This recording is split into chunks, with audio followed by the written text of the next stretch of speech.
Selamat malam teman-teman, kita berjumpa kembali dengan vlog saya Sudiono Masadi. Semoga hari Idul Adha ini kita mendapatkan satu berkah, makan enak, perbaikan gizi, dan juga bisa mengambil hikmah dari hari raya ini, bahwa Allah telah menjadikan hari ini sebagai hari yang sangat luar biasa, karena kita semua jadi merasakan kebersamaan. Jadi kita akui atau tidak, dengan adanya syariat ini, orang-orang kaya jadi membeli sapi dan untuk dibagikan. Jadi orang-orang miskin ini, orang kecil ini bisa makan sapi, bisa makan kambing.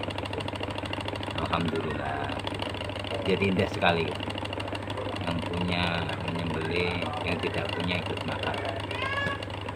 Oke teman-teman, kita lanjutkan ke kemarin itu yang belum tuntas tentang Nabi Sulaiman itu. Saya punya keyakinan adalah bukan orang Timur Tengah, karena memang mukjizatnya adalah bisa bicara bahasa satwa gitu ya. Jadi sedangkan satwa itu ada di hutan tropis gitu ya, Indonesia, Brasil atau bagaimana. Nah, posisinya adalah ketika beliau itu berada di habitat padang pasir, tentu kan tidak banyak ditemui satwa itu, sehingga mukjizat bisa bicara dengan hewan itu sepertinya tidak sinkron gitu ya. Jadi makanya ya ini kan bukan tauhid ya, nggak apa-apa gitu, tafsir lain. Jadi pendapat Dr. Fahmi Basa bahwa Nabi Sulaiman itu orang Jawa, itu kita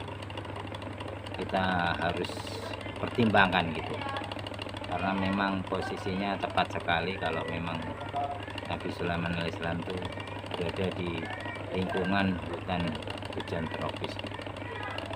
Dan banyak fakta-fakta lain yang diungkapkan Dr. Fahmi Basa. Kalau saya sih cangkem eleknya ya itu tadi gitu loh, masa orang bisa bahasa hewan kok hidupnya di padang pasir, kan sulit diterima gitu. Kemudian masalah Borobudur yang dibuat Nabi Sulaiman, ini persoalan kedua yang menjadi polemik gitu. Mungkin diantara teman-teman sudah terlanjur terdoktrin oleh sejarawan Belanda, Raffles dan sebagainya, itu abad 9, bahwa Borobudur dibuat Sailendra. Sebetulnya itu sudah dipatahkan oleh catatan seorang sejarawan Cina. Jadi seorang pengembara Cina, Bahuan, itu sudah melihat Borobudur di abad ketiga, teman-teman. Jadi Borobudur itu abad ketiga sudah ada, dan ada saksinya, yaitu pengembara Cina Bahuan itu. Nah, ini apakah Borobudur dibuat sebelumnya atau bagaimana, atau lama sebelum itu, tidak tahu, tapi yang jelas abad ketiga sudah ada. Otomatis teori Borobudur dibuat Sailendra abad 9 itu sudah terpatahkan. Dan juga Bapak Dr. Fahmi Basa itu menantang tes karbon, tapi UNESCO tidak melayani. Ada apa? Ya kita tahulah mereka itu siapa gitu, orang-orang barat itu kan. Mereka tidak rela kita itu punya sejarah besar gitu, tidak rela.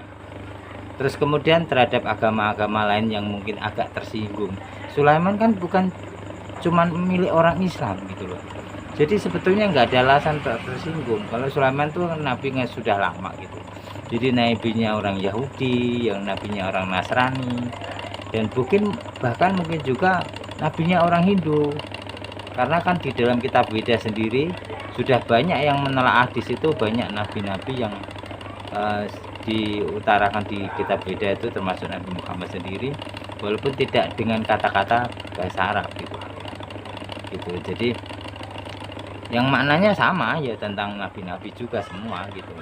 Makanya bisa jadi Nabi Sulaiman itu kan ya milik semua agama, bukan bisa jadi, saya yakin pasti gitu, karena memang itu nabi-nabi terdahulu yang kemudian umatnya itu banyak yang menyebar gitu, menjadi berbagai keyakinan yang mungkin sudah tidak orisinal, tapi secara garis besar bisa kita ambil manfaatnya begitu. Termasuk Buddha sendiri itu kan pakaian yang dipakai orang-orang Buddha sekarang itu kan sudah sangat mirip dengan yang dikatakan di surat Saba itu.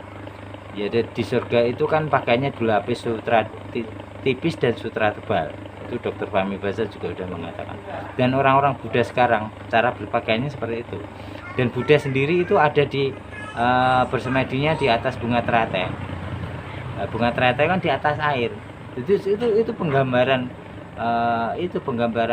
itu kan ars gitu, penggambaran gitu. Jadi kalau simbolisme gitu kan orang-orang zaman dulu memang memerlukan Tuhan itu dalam bentuk simbol, dalam bentuk fisik supaya mereka itu mantap gitulah gitu.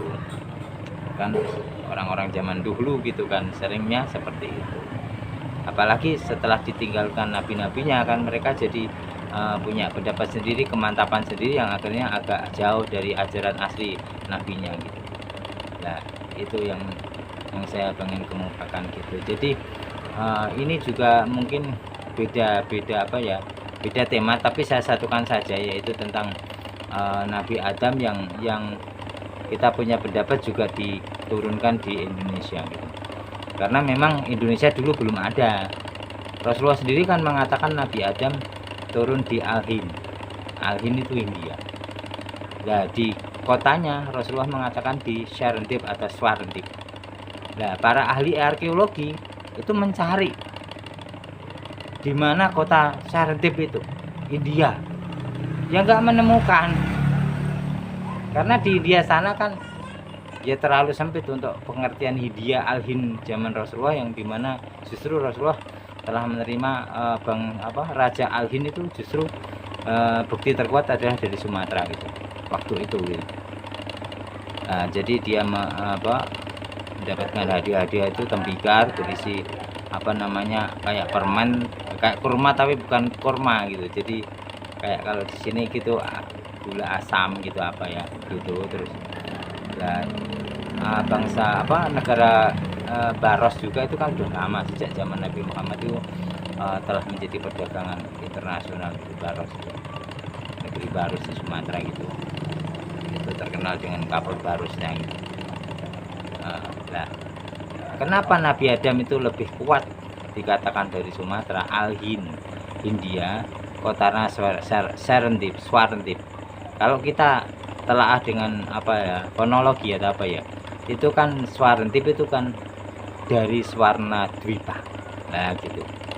Jadi kalau orang Arab itu, orang India yang sekarang itu kan vokal yang di belakang itu dihilangkan. Makanya orang-orang India kalau bilang Arjuna itu Arjun, Basudewa Basudev gitu. Orang Arab pun begitu. Jadi Bismillahirrahmanirrahim, jadi Bismillahirrahmanirrahim. Jadi vokalnya yang terakhir dihilangkan. Makanya kalau Swarna Dwipa jadi Swarna Dwipa. Nah, jadi karena W itu tidak ada dalam alfabet Arab gitu ya, hijaiyah nggak ada. Jadi itu W-nya itu jadi V ya, jadi Swa gitu. Nah, jadi maksud saya bukan itu, maksud saya itu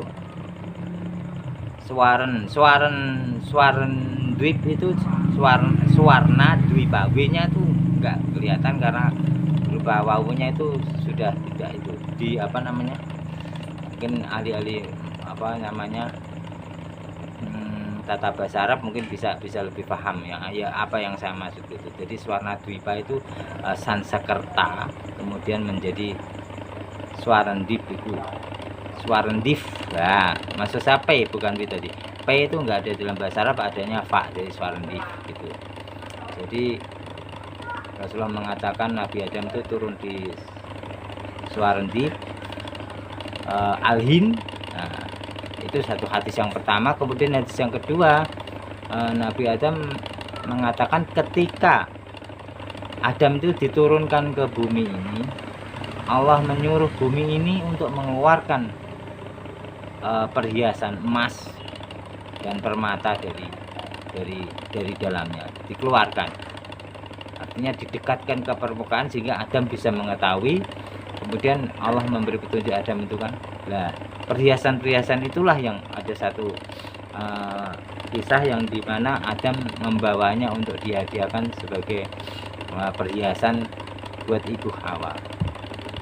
Nah, jadi ada dua hadis yang memperkuat bahwa Adam turun di Sumatera itu, Swarnadwipa, Serendip itu, karena juga Sumatera itu artinya, Swarnadwipa itu artinya adalah pulau emas, karena dulu banyak emas, mungkin sampai sekarang juga masih gitu loh. Nah di situ teman-teman, jadi intinya bahwa kita memahami sebuah hadis, sebuah ayat itu selalu berkembang dengan pola pikir kita yang sekarang ini yang sudah dibekali dengan pengetahuan yang baru, yang kalau kita bijaksana itu justru memperkaya hasanahnya. Jadi ini terus vlog ini tidak untuk menyinggung siapapun ya teman-teman, cuma untuk mengungkapkan pendapat saya dan mungkin juga bisa diterima oleh teman-teman dan bisa memperkaya. Jadi kalau ada perbedaan, mohon maaf, karena memang manusia ditakdirkan untuk berbeda. Tapi kalau kita bisa lebih dewasa, kita menganggap perbedaan itu adalah not yang berbeda, yang kalau dipadukan menjadi sebuah lagu yang indah. Sampai di sini teman-teman, selamat Hari Raya Idul Adha. Semoga kita semua nggak kebanyakan lemak kambing. Jadi banyak-banyak minum jeruk nipis sama jahe, sama mungkin VCO dan mungkin minyak itu untuk mengimbangi teman-teman, sama gerak badan yang banyak supaya kambing ini tidak menjadi madharat buat kita, merica gitu, lada gitu. Oke, sampai jumpa di vlog saya selanjutnya. Salam sejahtera, semoga kita semua diberikan oleh Allah kelimpahan rezeki, kesehatan, ketenangan, kedamaian, kebahagiaan, ketentraman hidup, dan bisa menjalani hidup ini dengan bahagia, sehingga nanti kita dengan bahagia itu kita banyak bersyukur, akhirnya kita bisa bahagia dunia dan akhirat. Assalamualaikum warahmatullahi wabarakatuh.